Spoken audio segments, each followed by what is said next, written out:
straightforward. If you're obsessed by memories of the past, more than 18 months old, and most of those are negative, so anxiety provoking most often, then there's a lot of you that's stuck in the past. And what that means is you didn't map the territory well enough, and the parts of your brain that are alarm systems, anxiety systems, are saying, no, there's holes in the way you're looking at the world. There's holes in the way that you're looking in the world. And you fell in them once, and you don't know where they are, and you don't know how to fill them, and you don't know how to walk around them, and so you can't forget them, you can't forget them, you can't forget them, you can't forget them. So you have recurring nightmares, for example, are a good example of that sort of thing happening. But in any case, if you have memories like that, you remember them, they make you feel anxious and negative, you're stuck back there. Your body is still reacting as if there's an emergency that could happen again, that you haven't fixed. And it doesn't matter if it was your fault, that's irrelevant, because the alarm system doesn't care. Like, when your smoke detector goes off, it isn't relevant whether it was your fault. The smoke detector just says, house is on fire, and that's a bad thing. And your anxiety systems are like that. If they're tagging old memories with anxiety, then you have to do something about it, or you will be tortured by those memories forever, because that's how the alarm system works. And so maybe you need to go back there and clean things up. You got to figure out, okay, well, how did this happen? What sort of role did I play? Even if it's a minor role, that doesn't matter, because the point is that you don't want to be put in the same vulnerable position again. So anything you can do to strengthen yourself is good. You know, and often if it's a really old memory, like maybe you were a child, you're not a child now, so you probably have a variety of techniques at hand that you could use to deal with a situation like that if it came up now. And so you have to update that part of your brain that still thinks you're 4. And lots of people have parts of them that are still stuck in some traumatic childhood experience. And they don't. I had a friend like that who had a terrible childhood, and I mean really, I've had clients with terrible childhoods, and his was like top of the lobster hierarchy in terms of terrible childhoods. And whenever he had a dream about it, which was very often, he was 5 in his dream. Well, he's 58. You know, he's not 5, but hadn't been updated, so he was still 5 in his dreams, and it was a complete bloody nightmares for him, complete with all sorts of terrible physiological symptoms, really hurting his life. He couldn't get himself updated, and he's much older in his dreams now, by the way. He's up to about 45, so which is way better than 5, you know, because you can't fight back when you're 5, but you can fight back when you're 45, especially if you have some, you know, some experience at your disposal. So anyways, you need to know where you are. So let's say where you are is, well, you're on this stage, and you're on this side of the stage, and you decide that you're going to go over to that side of the stage, just to show that you can. And you're making the decision, the same decision that, you know, the famous chicken who is going to cross the road. Why does the chicken cross the road? Well, if it's a sensible chicken, it's because it assumes that there's something better on the other side of the road. It's like, or maybe it's random curiosity, but then it just gets picked off by a dingo or a coyote, so that's not so good. The other side of the road is better, so away the chicken goes. So that's what you're doing. You're going somewhere slightly better. And so that's good. Technically, it's good. Because the way that your positive emotion systems work, they run on a neurochemical called dopamine, which, by the way, is the neurochemical system that drugs like cocaine and methamphetamine and alcohol for some people and opiates affect dramatically and make people feel far better than they should, which is part of their danger.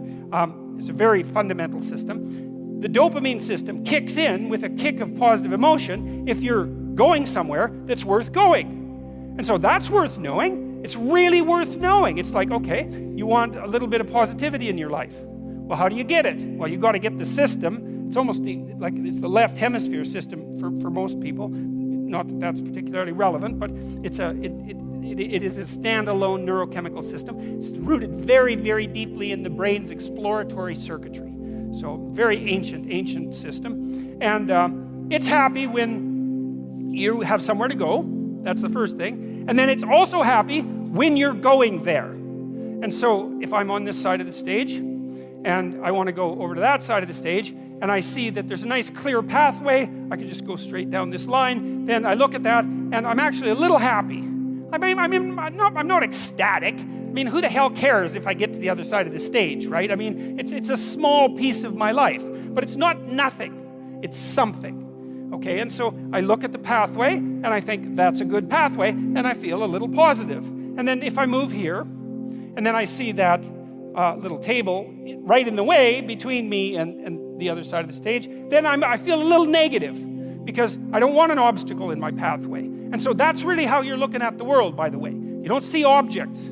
It's not the right way to think about it. We don't see objects, and then think about them, and then evaluate them, and then decide how to act on them. Or if we do it rarely and slowly and with a lot of thought. What we see instead are pathways with tools that will move us forward, or obstacles, right? And there's no obstacles here, and there's a nice flat road, and so great.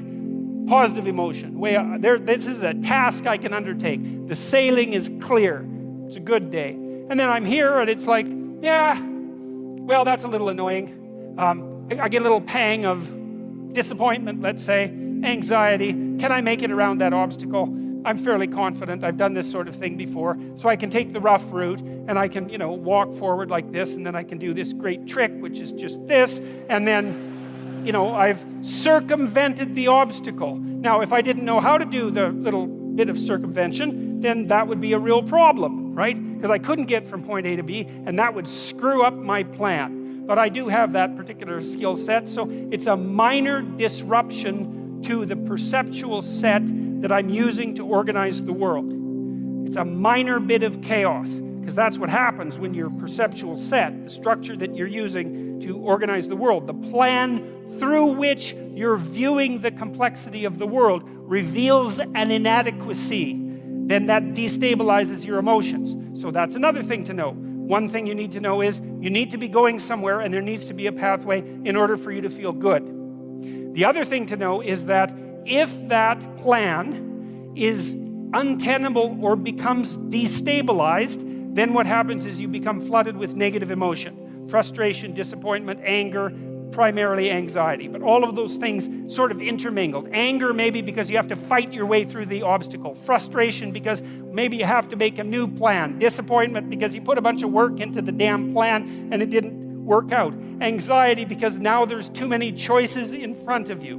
And so people don't like to have their plans disrupted.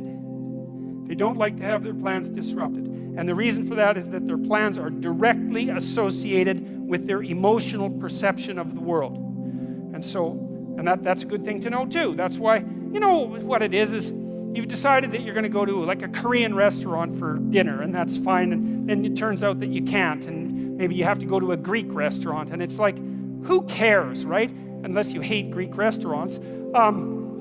Korean restaurant, that's pretty good. Greek restaurant, that's pretty good. You're still going to be annoyed that your plans changed. Well, why? Well, because it's annoying to have your plans changed. It disrupts the structure that you use to stabilize your perceptions of the world. And it throws you momentarily into a state of chaos. Not much. Now, how much chaos? This is interesting. We don't know.